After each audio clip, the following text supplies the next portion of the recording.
नमस्कार साथियों, कक्षा 9 पाठ नंबर 5 की चर्चा आज हम करेंगे।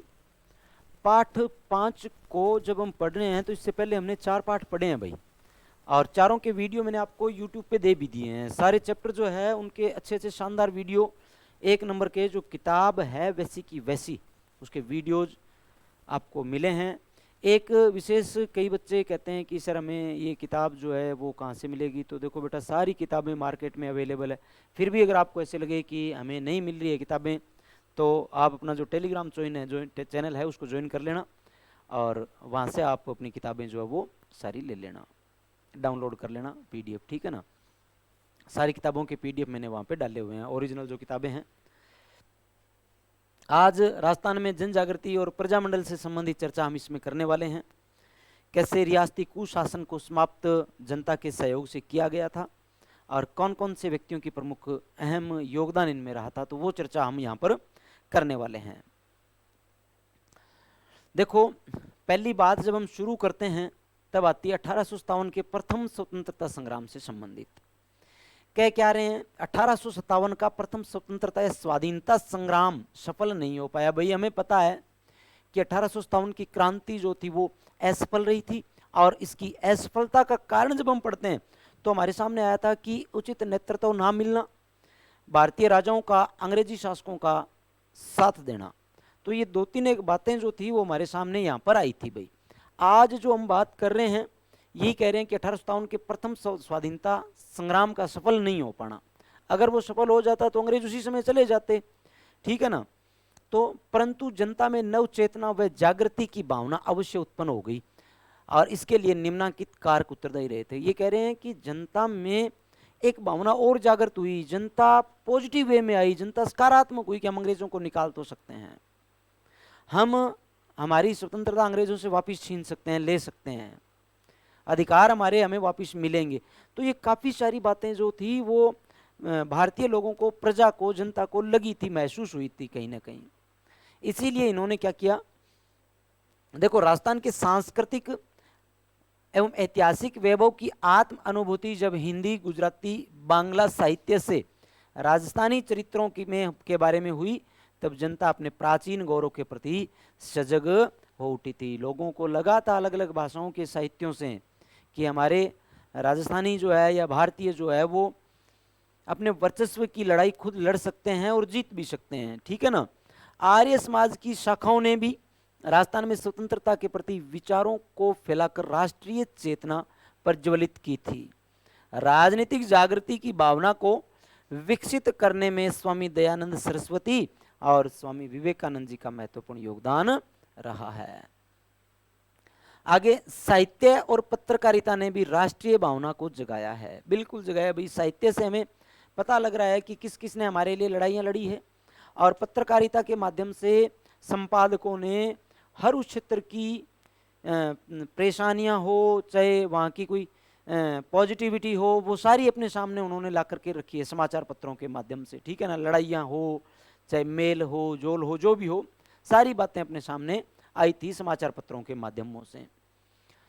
देखो, बंकिम चंद्र चटर्जी, इंपॉर्टेंट बात है, वंदे मातरम गान से राजस्थान गूंज उठा था, बंकिम चंद्र चटर्जी। आगे, राजस्थान समाचार, देश हितैषिणी, प्रोपकारक आदि समाचार पत्रों ने राष्ट्रीय भावना की जागृति में महत्वपूर्ण योगदान दिया। एक देखना इंपॉर्टेंट, उदयपुर से सज्जन कीर्ति सुधाकर तथा अजमेर से एक अंग्रेजी साप्ताहिक राजस्थान टाइम का सन 1885 में प्रकाशन शुरू हुआ था। 1885 में एक सज्जन कीर्ति सुधाकर, एक राजस्थान टाइम, एक कांग्रेस की स्थापना भी 1885 में ही है, ठीक है ना। आगे देखो, छप्पनिया के भीषण अकाल के समय अंग्रेजों की ओर से जो उपेक्षा बरती गई थी, देखना इंपॉर्टेंट बात, छप्पनिया के भीषण अकाल के समय अंग्रेजों ने,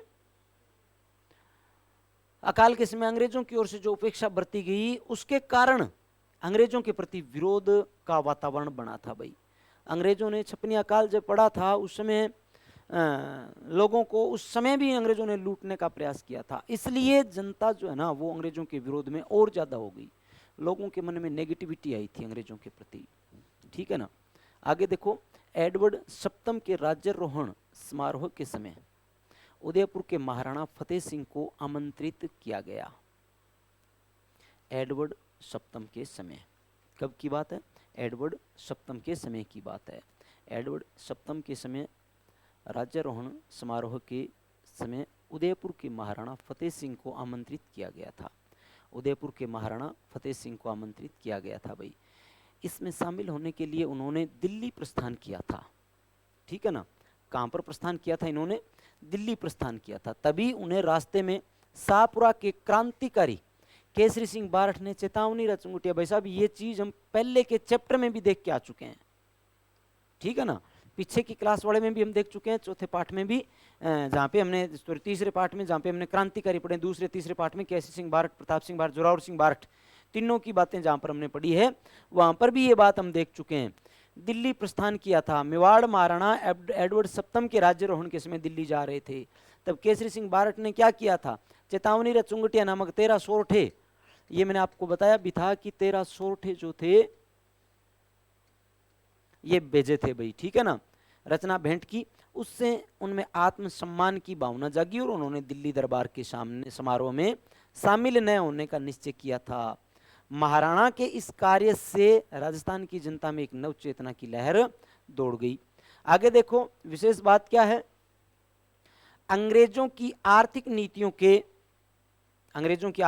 के कारण राजस्थान का आर्थिक जीवन अस्त व्यस्त हो गया।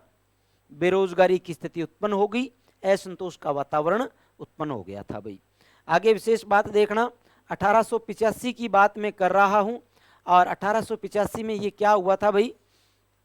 देखो 1885 में एक चीज हम पहले ही देख के आ चुके हैं। राजस्थान टाइम्स, सज्जन कीर्ति सुधाकर और एक भारतीय राष्ट्रीय कांग्रेस की स्थापना भी 1885 में, मैं बोल के भी जा चुका हूं। 1887 में गवर्नमेंट कॉलेज अजमेर के छात्रों ने कांग्रेस कमेटी का गठन किया था। 1885 में सज्जन कीर्ति सुधाकर, राजस्थान टाइम्स अंग्रेज साप्ताहिक अखबार और कांग्रेस, तीनों की स्थापना 1885 की ही है भाई। आगे ये कह रहे हैं कि 1887 में अजमेर के सरकारी कॉलेज के छोरे जो थे ना, उन्होंने क्या किया? कांग्रेस कमेटी का गठन किया था भाई। आगे चलकर जनता ने राष्ट्रीय भावना उत्पन्न हुई जो निरंतर बलवती होती गई। 1888 में कांग्रेस के इलाहाबाद अधिवेशन में अजमेर के गोपीनाथ माथुर, किशनलाल और हरविलास शारदा राजस्थान के प्रतिनिधि बनकर गए। एक गोपीनाथ जी माथुर, एक किशनलाल जी और एक हरविलास जी शारदा जो है वो राजस्थान के प्रतिनिधि बनकर के गए थे भाई। आगे 1918 में क्या हुआ था? दिल्ली में आयोजित कांग्रेस अधिवेशन में राजस्थान के कई व्यक्तियों ने भाग लिया, जिसके परिणाम स्वरूप इनका ब्रिटिश भारत और अन्य राज्यों के नेताओं से हुआ संपर्क इनका। इस अधिवेशन के बाद ये चीज देखना, गणेश शंकर विद्यार्थी, विजय सिंह पथिक, जमनालाल बजाज, चांदकरण शारदा, गिरधर शर्मा, स्वामी नरसिंह देव सरस्वती, ये क्या कर रहे हैं? आदि के प्रयत्नों से राजपूताना मध्य भारत सभा नामक एक संस्था की स्थापना, ये राजनीतिक संस्था थी, स्थापना दिल्ली के चांदनी चौक स्थित, देखना कहां पर? मारवाड़ी पुस्तकालय में हुई थी। बाद में कांग्रेस के नागपुर अधिवेशन 1920 के समय यह कांग्रेस की सहयोगी संस्था मान ली गई थी, ठीक है ना। आगे देखो, ये जमनालाल जी बजाज और गणेश शंकर जी विद्यार्थी है। आगे देखो, राजपूताना मध्य भारत सभा का दूसरा अधिवेशन कांग्रेस अधिवेशन के साथ ही दिसंबर 1919 अमृतसर में हुआ। क्यों? कांग्रेस की संस्था राजपूताना मध्य भारत सभा तो जो मारवाड़ी है उसमें मारवाड़ी पुस्तकालय में स्थापित हुई है ना, वो कांग्रेस की सहायक संस्था बना दी गई थी उसी समय। अब 1919 का कांग्रेस का अमृतसर अधिवेशन जब था ना, उस समय इसका भी कांग्रेस का अमृतसर अधिवेशन और इसका दूसरा अधिवेशन था राजपूताना मध्य भारत का। मार्च 1920 में इसका तीसरा अधिवेशन जमनालाल बजाज की अध्यक्षता में अजमेर में आयोजित किया गया, दूसरा अमृतसर में और तीसरा अजमेर में। दिसंबर 1920 में सभा का चौथा अधिवेशन नागपुर में हुआ। भारतीय राष्ट्रीय कांग्रेस का अधिवेशन भी इस समय नागपुर में ही हो रहा था, ठीक है। सभा के अध्यक्ष नरसिंह चिंतामणि केलकर निर्वाचित हुए, किंतु कुछ कारणों से वे नागपुर नहीं पहुंच पाए, अतः जयपुर के गणेश नारायण सोमाणी को सर्वसम्मति से सभापति बनाया गया, चुना गया था। आगे देखो, अधिवेशन में एक प्रदर्शनी भी लगाई गई जिसमें राजस्थान किसानों की दयनीय स्थिति दर्शाई गई। भाई राजस्थान किसानों की दयनीय स्थिति शुरू से ही थी और वैसे ही धीरे धीरे जो पहले थी, किसी ने किसी प्रकार का प्रयास नहीं किया किसानों को लूटने के अलावा। शुरू से लेकर के आज तक जो स्थितियां किसानों की चल रही थी वही चल रही है, वही चलती आ रही है। आगे, राजस्थानी जनता का आह्वान अब कांग्रेसी नेताओं तक पहुंच गया। राजस्थान के नेताओं के दबाव के कारण कांग्रेस ने एक प्रस्ताव पारित किया जिसमें राजस्थान के राजाओं से यह आग्रह किया गया था कि अब अपनी प्रजा को शासन में भागीदार बनाएं। इंपॉर्टेंट चीज अब शुरू हो रही है, देखना बेटा। 1919 ईस्वी में वर्धा में ही राजस्थान सेवा संघ की स्थापना विजय सिंह पथिक, रामनारायण चौधरी, हरिभाई किंकर के योगदान से हुई। इंपॉर्टेंट बहुत है, 1919 में वर्धा महाराष्ट्र में राजस्थान सेवा संघ की स्थापना विजय सिंह पथिक जी है, दूसरे रामनारायण जी चौधरी है और हरिभाई किंकर है। इन्होंने 1919 में, विजय सिंह पथिक का मुख्य रोल था इसमें, और राजस्थान सेवा संघ की स्थापना हुई। इस संघ का मुख्य उद्देश्य जनता की समस्याओं का निवारण करना था। राजस्थान सेवा संघ का मूल उद्देश्य जनता की सेवाओं का निवारण करना, समस्याओं को पहचानना, उन समस्याओं को समाप्त करना, ठीक है ना। ये राजस्थान सेवा संघ का मूल उद्देश्य था। विजय सिंह पथिक तो एक सामाजिक व्यक्ति से राजनीतिक व्यक्ति बने ही थे। आगे देखो, राजस्थान सेवा संघ ने बिजोलिया और बेंगू किसान आंदोलन, सिरोही और उदयपुर में भील आंदोलन, ये देखो ये राजस्थान सेवा संघ के आंदोलन है भाई। राजस्थान सेवा संघ जो है ना वो क्या कर रही है, एक बिजोलिया एक बेंगू किसान आंदोलन दो चला रही है। सिरोही और उदयपुर में भील आंदोलन भी राजस्थान सेवा संघ की ओर से ही चलाया जा रहा था, ठीक है ना। आगे देखो,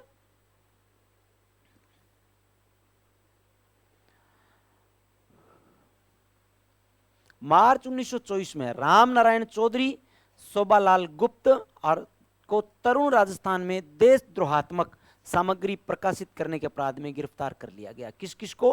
रामनारायण चौधरी और शोभालाल गुप्ता जी को। इनको देशद्रोहात्मक सामग्री प्रसारित करने के लिए, प्रकाशित करने के लिए इनको गिरफ्तार कर लिया गया था। न्यायालय में रामनारायण जी चौधरी तो मुक्त कर दिया, परंतु गुप्त को 2 वर्ष का कठोर कारावास की सजा मिली। 1924 में देखना, मेवाड़ राज्य सरकार द्वारा पथिक को कैद किए जाने के बाद राजस्थान सेवा संघ के पदाधिकारियों व सदस्यों में परस्पर मतभेद शुरू हो गए। शने शने मतलब धीरे धीरे मतभेद की खाई चौड़ी होती गई। परिणाम स्वरूप 1928-29 तक राजस्थान सेवा संघ पूर्णतया प्रभावहीन हो गया था।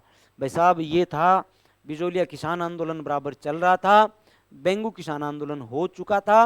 राजस्थान सेवा संघ के जो कार्यकर्ता विजय सिंह पथिक के जेल जाने के बाद में धीरे धीरे सारे आपस में एक दूसरे पर विश्वास नहीं करते हैं, और उसी नहीं विश्वास करने का परिणाम जो मिला था ना यहाँ पर, वो मिला था कि धीरे धीरे सारे सदस्य जो है ना वो एक दूसरे पे से ईर्ष्या करने लगे, और राजस्थान सेवा संघ जो है वो पहले जितना विश्वास सदस्यों में था वो विश्वास खो दिया था इसने। संस्था धीरे धीरे कमजोर होती गई थी।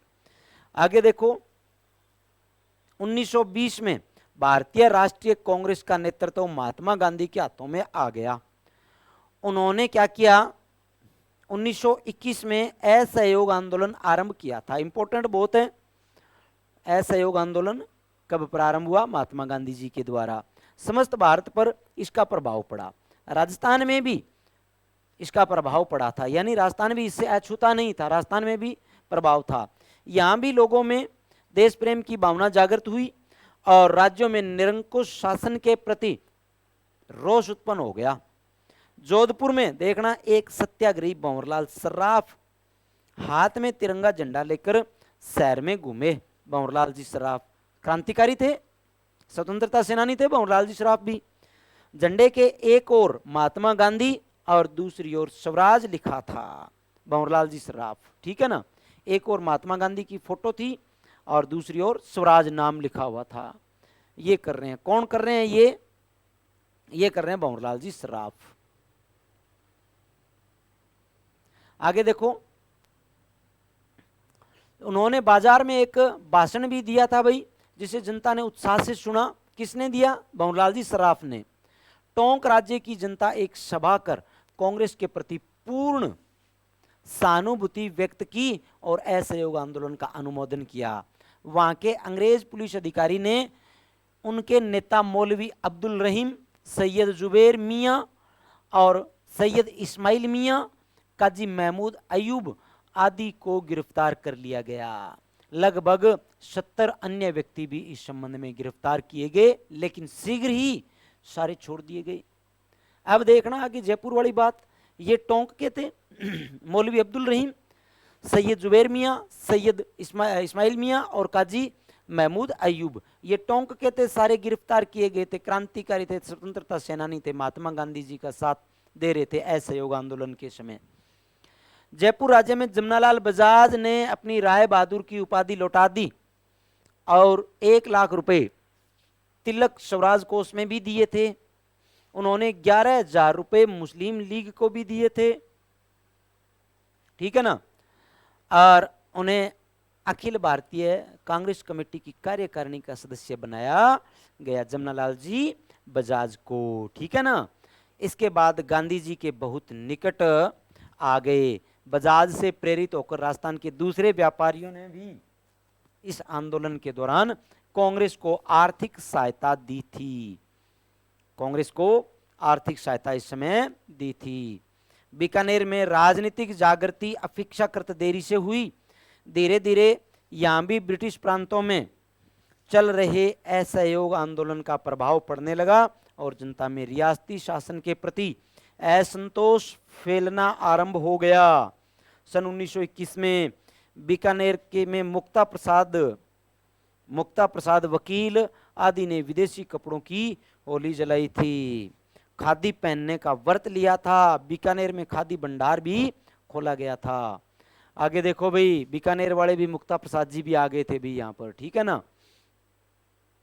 आगे देखो, चूरू, सुजानगढ़, रतनगढ़ आदि में सर्व हितकारिणी सभा, विद्या प्रचारिणी सभा नाम से समाज सेवा के उद्देश्य से संस्थाएं स्थापित की गई। इन संस्थाओं की ओर से राजनीतिक साहित्य के पर्चे प्रचारित किए गए थे। 15 मार्च 1921 को अजमेर में द्वितीय राजनीतिक सम्मेलन का आयोजन किया गया, जिसमें मोतीलाल जी नेहरू उपस्थित हुए थे। एक इंपॉर्टेंट चीज देखना, मौलाना शौकत अली ने सम्मेलन की अध्यक्षता करते हुए विदेशी वस्त्रों के बहिष्कार का आह्वान किया था। एक और विशेष चीज, अजमेर में पंडित गौरी शंकर के नेतृत्व में विदेशी वस्त्रों का बहिष्कार किया गया था। इस कार्य में अर्जुनलाल सेठी, चांदकर्ण शारदा आदि ने भाग लिया था। प्रथम विश्व युद्ध के दौरान राजस्थान के नरेशों ने तन मन धन से ब्रिटिश सरकार को सहायता कर ब्रिटिश साम्राज्य के प्रति पूर्ण निष्ठा का परिचय दिया था। और ब्रिटिश सरकार उन्हें ना पदवियां देकर के सम्मानित किया करती थी भाई। देखो, ब्रिटिश सरकार ने अपना विश्वसनीय सहयोगी तथा युद्ध संचालन में भागीदार बनाया था। बीकानेर के महाराजा गंगा सिंह साम्राज्यिक युद्ध मंत्रिमंडल और साम्राज्यिक युद्ध सम्मेलन का सदस्य मनोनीत किया गया। उन्हें जर्मनी में संधि वार्ता में भाग लेने के लिए भारत का प्रतिनिधित्व हेतु पेरिस भेजा गया था। बात क्या हुई देखो, यह इंपॉर्टेंट है। विश्व युद्ध की समाप्ति के बाद वायसराय की अध्यक्षता में नरेंद्र मंडल की स्थापना की गई 1921 में, और नरेंद्र मंडल के अध्यक्ष जो थे वो महाराजा गंगा सिंह जी को बनाया गया था। आगे देखो भाई, इसके साथ ही ब्रिटिश सरकार द्वारा देशी राजाओं को संकेत दिया गया कि राष्ट्रवादी मध्यम वर्गीय लोग, किसान, मजदूर आदि समाज की निम्न स्तर की उभरती शक्ति ब्रिटिश सरकार और देशी नरेशों के लिए समान रूप से अशांति और खतरा उत्पन्न करने का कारण बन सकती है।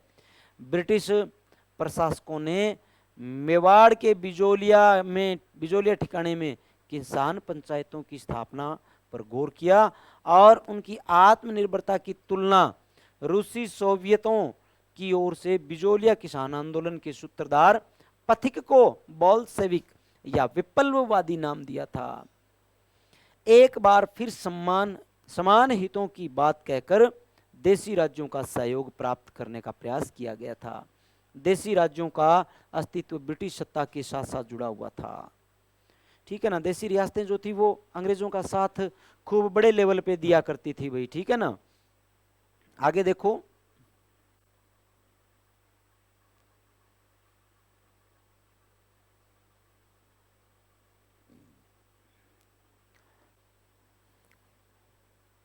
राजस्थान के शासक अपने राज्यों में असहयोग आंदोलन के दौरान होने वाली गतिविधियों के प्रति सतर्क हो गए। स्वयं को प्रगतिशील मानने वाले बीकानेर के महाराजा गंगा सिंह ने अपने राज्य के शिवमूर्ति सिंह, संपूर्णानंद और आनंद वर्मा को सरकारी नौकरी से इसलिए निलंबित कर दिया क्योंकि वो स्वदेशी वस्त्र पहनते थे और उन्होंने तिलक स्वराज कोष में चंदा जमा करवाया था। भाई महाराजा गंगा सिंह जी ने इनको नौकरी से बर्खास्त किया था, तीनों को। किस लिए किया था? कि आप स्वदेशी वस्त्र पहन रहे हो और आप तिलक स्वराज कोष जो है ना, इसमें धन दे रहे हो। इसमें धन क्यों दे रहे हो आप? इसलिए महाराजा गंगा सिंह जी ने क्या किया था? इन तीनों को बर्खास्त कर दिया था। आगे देखना, जोधपुर महाराजा के संरक्षक सर प्रताप इस आंदोलन के कारण इतना बौखला उठे कि उन्होंने राज्य में विदेशी माल को प्रोत्साहित देना आरंभ कर दिया, जबकि इससे पूर्व वे महर्षि दयानंद के उपदेश मानकर हिंदी भाषा और स्वदेशी का प्रचार कर रहे थे। इससे पहले तो वो हिंदी भाषा का प्रचार कर रहे थे और एक टाइम ऐसा आ गया कि ये विदेशी माल को प्रोत्साहित देना आरंभ कर दिया था इन्होंने, सर प्रताप ने। जोधपुर के संरक्षक थे, जोधपुर महाराजा के संरक्षक थे सर प्रताप। ठीक है ना, इन्होंने पहले ये हिंदी भाषा और स्वदेशी भाषा का प्रचार कर रहे थे। एक टाइम ऐसा आया कि इन्होंने अंग्रेजी भाषा का, विदेशी वस्तुओं का प्रचार प्रसार करना आरंभ कर दिया और हिंदी भाषियों का विद्रोह किया था इन्होंने। उदयपुर महाराणा, देखो उदयपुर महाराणा फतेह सिंह असहयोग आंदोलन के प्रति गुप्त रूप से सहानुभूति रखते थे। भारत सरकार ने उन्हें आदेश दिया कि वे या तो उनके कहे अनुसार मंत्रिमंडल का गठन करें या युवराज के शासन के अधिकार सौंपकर स्वयं राजकाज से अलग हो जाएं। युवराज को शासन सौंपो और स्वयं अलग हो जाओ। महाराणा ने विवश होकर अपने युवराज महाराणा भूपाल सिंह को 28 जुलाई 1921 को शासनाधिकार सौंप दिए। युवराज ने अंग्रेज सरकार की इच्छा अनुसार मंत्रिमंडल बनाया और राजस्व विभाग जैसा महत्वपूर्ण विभाग एक अंग्रेज अधिकारी मिस्टर ट्रेंच को सौंप दिया था। भाई मेवाड़ महाराणा फतेह सिंह की बात हो रही है। ये मेवाड़ महाराणा फतेह सिंह जी क्या कर रहे थे यहाँ पर? मेवाड़ महाराणा फतेह सिंह जी अंग्रेजों के अकॉर्डिंग काम नहीं कर पा रहे थे, यहाँ पर नहीं कर रहे थे। तब अंग्रेजों ने इनको विवश किया कि आप शासन अपने हाथों से त्याग पत्र सौंपो अपना, और आप अपना जब त्याग पत्र सौंप दोगे तो नए महाराणा भूपाल सिंह जो बनेंगे ना, उनका मंत्रिमंडल, उनका कामकाज हम अपने अकॉर्डिंग करेंगे। तो तीन बड़े शासक देखो, बीकानेर के महाराजा गंगा सिंह, मारवाड़ के महाराजा के संरक्षक हुआ करते थे प्रताप सिंह जी, और मेवाड़ के महाराणा भूपाल सिंह जी या मैं कहूँ फतेह सिंह जी, ये अंग्रेजों के अकॉर्डिंग काम कर रहे थे। जो अंग्रेज चाह रहे थे ना वैसा कर रहे हैं। ये स्वदेशी वस्तुओं का बहिष्कार किया करते थे और विदेशी वस्तुओं का प्रचार प्रसार किया करते थे। और जो स्वदेशी का कोई प्रचार प्रसार कर रहा है उनको जेल में घेरो या फिर नौकरी से बर्खास्त करो। ये इनका काम अंग्रेजों ने यहाँ पर शुरू करवा दिया था। क्यों हो रहा है? असहयोग आंदोलन को बढ़ावा मत दो आप गांधी जी के। आगे देखो भाई, ब्रिटिश सरकार अब यह प्रयत्न करने लगी थी, ब्रिटिश सरकार अब यह प्रयत्न करने लगी थी कि जहां तक हो सके राजस्थान के राज्यों में अंग्रेज मंत्रियों की नियुक्ति हो, ताकि वे राज्यों में बढ़ती हुई राजनीतिक चेतना पर नियंत्रण रख सके। अंग्रेज व्यक्तियों की नियुक्ति करना प्रारंभ कर देते हैं ये, कि हर रियासत में अपने एक अंग्रेज अधिकारी जो है ना वो छोड़ो, लगभग सारे पदों पे अंग्रेज अधिकारी छोड़ो आप। और जब अंग्रेज अधिकारी आगे होंगे ना तो अपना वर्चस्व कायम रहेगा, अपना वजूद कायम रहेगा, ठीक है ना। देखो कौन कौन सी, ये सिरोही, बूंदी, जोधपुर, जयपुर में अंग्रेज व्यक्तियों को मंत्री नियुक्त किया गया। जहां ऐसा संभव नहीं हुआ वहां राज्य के बाहर के व्यक्तियों को उच्च पदों पर नियुक्त करने की व्यवस्था की गई।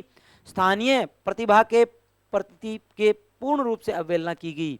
मारवाड़ यानी जोधपुर राज्य का प्रथम मैट्रिक परीक्षा उत्तीर्ण व्यक्ति और स्थानीय कॉलेज का प्रथम स्नातक दरबार हाई स्कूल में क्रमशः लेखाकार सामान्य अध्यापक के पद पर ही कार्यरत रहे। इन्होंने क्या किया था कि अगर आप अंग्रेजों को स्वीकार नहीं कर रहे हो ना तो अंग्रेज क्या किया करते थे, उन क्षेत्रों से व्यक्तियों को, अध्यापकों को या अधिकारियों को लेके आते थे जो अंग्रेजों का कहना माने, उस क्षेत्र में अंग्रेजों की चल रही हो। जैसे राजस्थान की कोई ऐसी रियासत जहाँ पे अंग्रेज अगर वो नहीं रखना चाहें तो वो क्या करते, कोई केरल से ले आते, कोई तमिलनाडु से ले आते, कर्नाटका से ले आते, वहाँ के व्यक्तियों को यहाँ पर ला करके अधिकारी नियुक्त कर देंगे और वो जो अधिकारी है वो पूर्ण रूप से अंग्रेजों के अकॉर्डिंग काम करेंगे। फर्क इतना ही था कि वो एक गोरे थे और या यहाँ पे वो अंग्रेजों की मानसिकता वाले भारतीयों को नियुक्त कर दिया करते थे।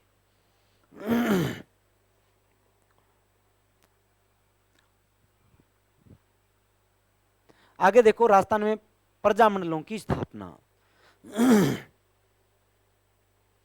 राजस्थान में प्रजामंडलों की स्थापना की बात इसी चैप्टर में आ जाती है और इसकी चर्चा जो अपने करेंगे आगे की क्लास में। आगे का जो वीडियो होगा ना उसमें ये चैप्टर अपना पूरा करवा देंगे भाई।